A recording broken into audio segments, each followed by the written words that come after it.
Esta unidad está dedicada a tratar Estado y este video va a estar tratando el inicio de estos temas. Vamos a estar manejando el texto de Malamud para definición de Estado y un texto de Castro y González sobre tipos históricos de Estado.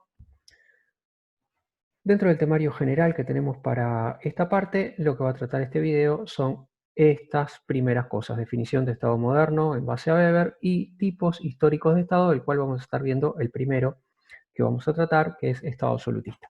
En cuanto a definición de Estado, nos vamos a manejar, como decía antes, con el concepto de Weber, tomado esto del texto de Malamud, que define Estado como organización política cuyos funcionarios reclaman con éxito para sí el monopolio legítimo de la violencia en un territorio determinado. Como se ve, estamos acá definiendo el Estado en función de lo que ya definimos como política. Habíamos dicho cuando dimos la definición de política que quienes ejercen un poder de la naturaleza que estábamos hablando en aquel momento, quienes toman las decisiones de las que hablamos en aquella oportunidad, en las sociedades contemporáneas es el Estado. Bueno, pues entonces nuestra definición de Estado deriva directamente de la definición de poder político que ya vimos. El Estado va a estar caracterizado por su atributo específico, por el monopolio de la coerción legítima. No entonces por sus funciones, en el sentido de que distintos estados podrán tener, según los distintos países, según las distintas épocas, funciones más amplias o más restringidas, pero lo que sí va a estar caracterizando a todos es que todos van a estar buscando ejercer el monopolio de la violencia legítima en el territorio que gobierna. Vamos a estar hablando entonces de acá para adelante de las etapas históricas de construcción de estos estados modernos. En los últimos, digamos, 500 años, vamos a estar repasando la época desde el absolutismo en adelante. Esto hace a construcción de instituciones, pero por supuesto también hace a un correlato en construcción de identidades, al concepto de nación y a la identidad de los colectivos sociales que están adentro de esos estados. En definitiva, los estados modernos tienen una gran influencia en la construcción de pensamiento respecto a las sociedades. Vas a tener sociedades que están en sintonía, en tensión o en sintonía, dependiendo de los casos, con esas construcciones institucionales que son los estados. Así que no solamente estamos hablando de construcción de Estado acá, sino de construcción de mentalidades también. Los uruguayos somos un ejemplo bien fuerte de esto, en el sentido de que, bueno, ya sabemos todo esto de la cuestión del origen de Uruguay, con esto de haber sido una sugerencia de la diplomacia inglesa en un contexto de guerra entre Brasil y Argentina, ¿no? Un movimiento revolucionario generado aquí tratando de reintegrar a la provincia oriental a Argentina, las Provincias Unidas en aquella época, deriva en una guerra medio trancada entre Argentina y Brasil, con un cierto equilibrio de fuerzas, y en ese escenario la diplomacia británica, viendo que la cuestión no se resolvía, sugiere, bueno, agarra el mapa, traza un límite, dice, bárbaro, ¿qué tal si Uruguay pasa a ser independiente? Y entre Inglaterra, Brasil, Argentina, suscriben ese pacto y surge un país de manera bastante imprevista. Durante medio siglo fue difícil construir un espíritu de nacionalidad relacionado a ese Estado que acababa de surgir. Hasta fines del siglo XIX la idea de nacionalidad uruguaya no está todavía clara. Y durante gran parte del siglo XIX se discute en Uruguay todavía la viabilidad del país, si este territorio es viable o no como país independiente. Sin embargo, bueno, todas esas cosas fueron pasando y casi 200 años después de aquella idea de la diplomacia inglesa trazando aquel límite en el mapa, acá estamos los uruguayos, seguramente creyéndonos que tiene mucho sentido ser uruguayos, que tiene mucho sentido el Uruguay como país independiente y que de ninguna manera queremos ser parte de Brasil o de Argentina. Creo que eso es un sentimiento generalizado en el país. Y bueno, en definitiva, ese sentimiento generalizado está en gran medida condicionado por aquella decisión de la diplomacia inglesa trazando aquel límite en el mapa. En definitiva, bueno, esto, cómo somos, cómo pensamos, quiénes creemos que somos, está muy, muy influido por esta construcción de institucionalidad. Que creamos esto no deriva de una omnipotencia de la diplomacia británica en la influencia respecto a las sociedades y a los pueblos, sí de que las instituciones son muy influyentes sobre la percepción de las sociedades, sobre la construcción de identidad de las sociedades. Entonces, bueno, pues la construcción del Estado uruguayo, así de imprevista como fue, terminó a 200 años de distancia, generando una sociedad imbuida de la noción de nación asociada a esa estructura institucional. Digamos, una construcción nacional que estuvo en función, en sintonía con las instituciones que habían sido creadas. En definitiva, una fuerte influencia de las instituciones en el pensamiento general de identidad. Bueno, por eso tiene sentido también repasar estas cosas, ¿no? Es una historia de construcción de las instituciones, pero también una historia de cómo pensamos y de dónde surgen nuestras ideas, sobre todo de quiénes somos, nuestro sentimiento de identidad y de alteridad, ¿no? Quiénes somos y quiénes no somos, ¿no? Eso está muy construido por este tipo de procesos. Bueno, lo que vamos a ver entonces es la evolución dentro de las etapas que tenemos para ver en el temario general y que están en el texto de Castro y González. Concretamente lo que vamos a estar desarrollando en estos videos es la etapa de Estado absolutista, Estado liberal, liberal democrático y Estado de bienestar o social. Esto es, no los vamos a ver a todos, sino a estos que estamos listando acá. Estos son los que vamos a tener en video. También contar que el texto de Castro y González es español, por tanto, hace una historia muy centrada en Europa de este proceso. Por tanto, voy a estar siguiendo ese texto para la presentación de rasgos principales de cada etapa y le voy a estar agregando en azul algunas referencias para América Latina que en realidad vienen del texto de Malamud. El texto de Malamud lo tenemos como texto obligatorio solamente para definición de Estado, pero voy a estar agregándole cositas fuera de la bibliografía obligatoria traídas de ese texto para hacer el correlato de cómo íbamos en América Latina con cada una de estas etapas, dado que como el texto de Malamud es argentino, se sitúa para estas cosas en América Latina de una manera que no vamos a encontrar en el texto de Castro y González, que cuenta el proceso más propiamente europeo. Bueno, la primera etapa que tenemos para desarrollar es la de Estado absolutista, más o menos, y dependiendo de los países, siglo XV, siglo XVIII. Empezamos por esta etapa porque es el momento de consolidación, conformación de los estados modernos en Europa Occidental, estados de los cuales nosotros derivamos, después de haber pasado por una etapa como el feudalismo, donde hubo una erosión y debilitamiento de poder de estas estructuras.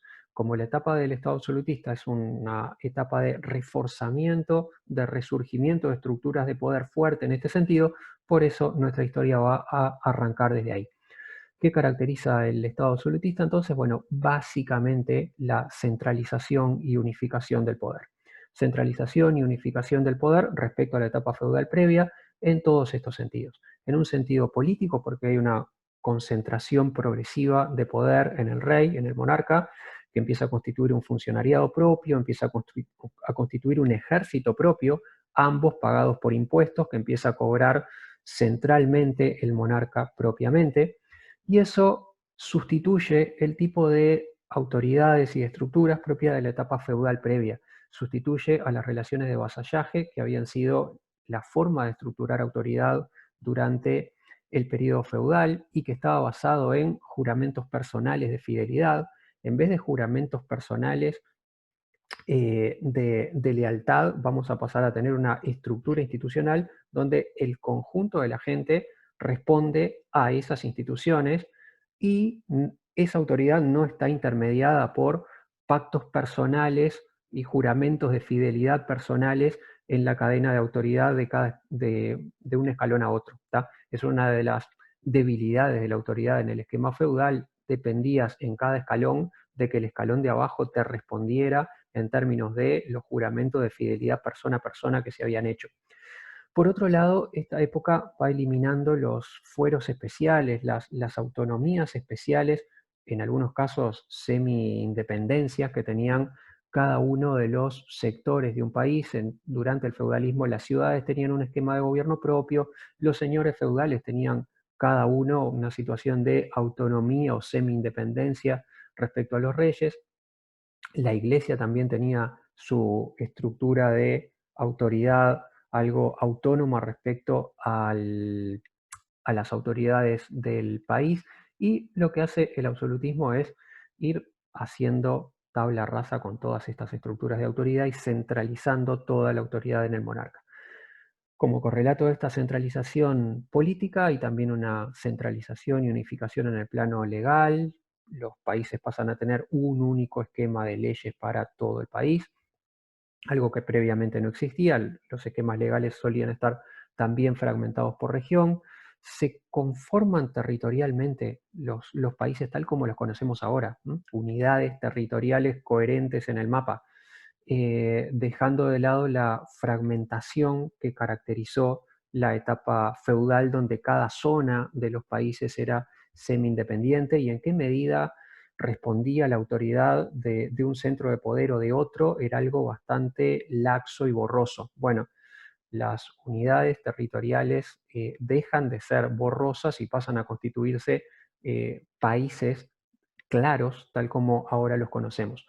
Este proceso es también económico, se va unificando los mercados, unificando las transacciones, los flujos de factores económicos adentro de un país, con formación de mercados nacionales sin barreras internas, y al mismo tiempo este proceso de descentralización y unificación cultural, porque en definitiva, como decíamos antes, se van empezando a constituir sentimientos nacionales, unidades nacionales relacionadas a estas unidades institucionales. Estas nuevas unidades institucionales pasan a buscar permear a la sociedad, mm, constituyendo identidades culturales. No por nada, por ejemplo, la Real Academia Española nos viene de esta época. O sea, al mismo tiempo que estás estructurando autoridad política, unificando autoridad política, unificas también cultura y creas pautas manejadas por la propia institucionalidad política para matrizar a la sociedad en términos de un estándar que sea funcional al estándar de autoridad que estás creando en materia institucional. Claves de esta época entonces: evitar situaciones de guerra interna y de guerra civil. Un problema de la época feudal era la constante situación de guerra interna, y para los teóricos del absolutismo era fundamental evitar la división de poderes, porque decían, generando poderes distintos derivasen situaciones de guerra entre un poder y otro, ¿no? El pensamiento de los absolutistas iba por el lado de poner, por ejemplo, un parlamento a compartir autoridad con el rey, al poco tiempo vas a tener una guerra entre los partidarios del parlamento y los partidarios del rey.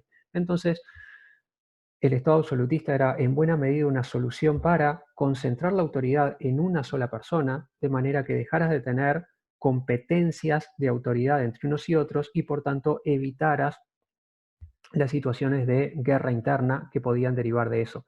A su vez, estos estados refuerzan a través de la guerra con otros estados el sentimiento nacional.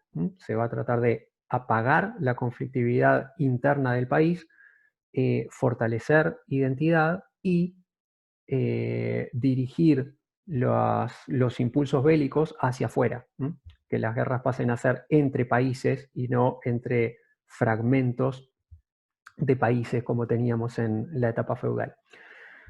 Huellas genéticas sobre el estado actual. Es importante pensar en términos de qué nos queda a nosotros del absolutismo, sobre todo pensando, creo que en la educación media, cuando nos presentan al absolutismo, nos lo presentan como el malo de la película. Por supuesto, no digo que sea el bueno de la película, pero sí, en todo caso, que como decía antes, es algo así como nuestro abuelo, y genéticamente nuestros estados, nuestra manera de pensar, hereda cosas de esta etapa. Por algo, decía, estamos empezando la narración respecto a nuestros estados en esta época.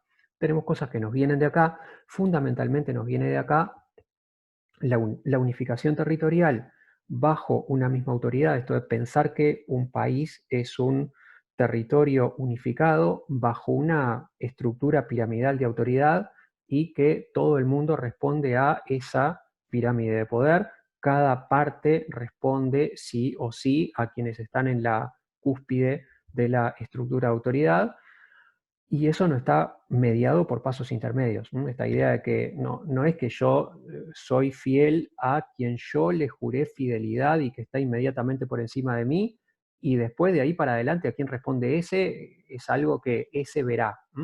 No, pensamos la autoridad en términos de una pirámide de autoridad que vale para todos y quien manda desde arriba manda para todo el mundo. Y el país unificadamente responde a eso. Bueno, esa idea nos la lega el Estado absolutista.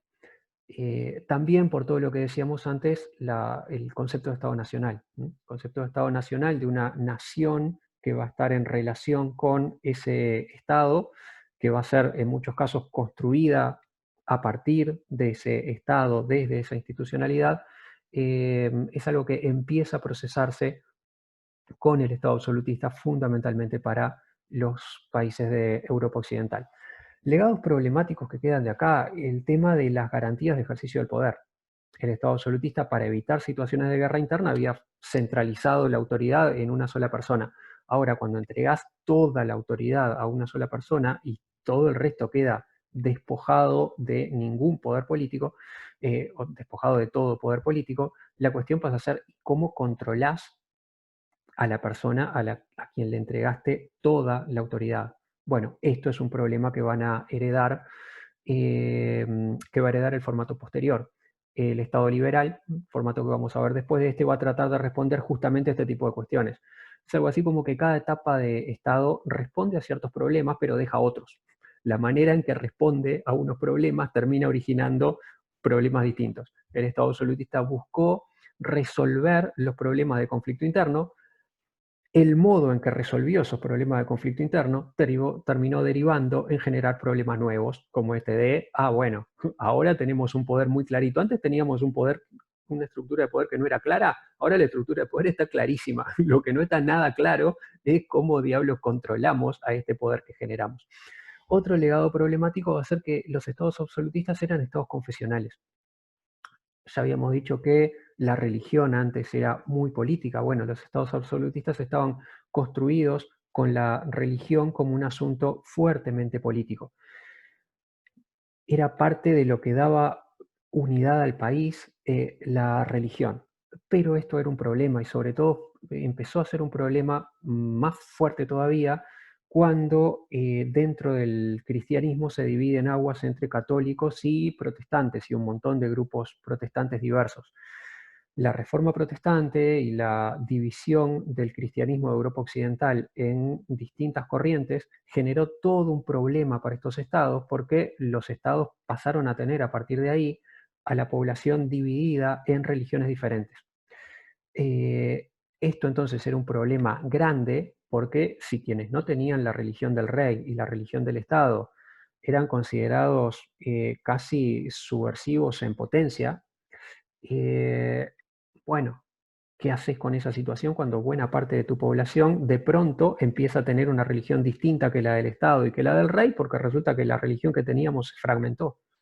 ¿Tá? Entonces, este va a ser otro problema que va a heredar el Estado liberal. Ver qué hace con esto de la religión como tema político, ver qué hace con esto de tener una religión de Estado eh, cuando parte de la población de tu país no corresponde con la religión del Estado. Finalmente, una última cosa agregada en azul, porque como decía, viene del texto de Malamud, es, bueno, acordarnos para América Latina que en definitiva nosotros no pasamos en América Latina por este proceso en esta época. Durante esta época, América Latina está constituida por colonias que son parte de la expansión imperialista de estos estados. Después se van a independizar. Por tanto, cuando hablamos de, bueno, los estados absolutistas empiezan a construir las identidades nacionales, empiezan a construir las identidades nacionales en Europa, pero en América Latina no lo hicimos en esta época, pasamos a hacerlo apresuradamente después, posteriormente a esta etapa. Ahora bien, nos había quedado ya el camino trazado. Teníamos ya prefabricado por Europa la manera de construir esas identidades. Entonces, vamos a seguir esta línea, vamos a seguir esta trayectoria al conformar identidades nacionales y estados nacionales en América Latina, solo que por un proceso que va a venir históricamente después y va a ser más acelerado, pero heredamos el formato. ¿Sí? Es algo así como decir, bueno, no somos esas naciones, no somos parte de la nación española, pero vamos a construir nuestra nacionalidad al mismo modo, con las mismas claves que Europa Occidental había estado comenzando a construir ideas de nación en esta etapa de Estado absolutista.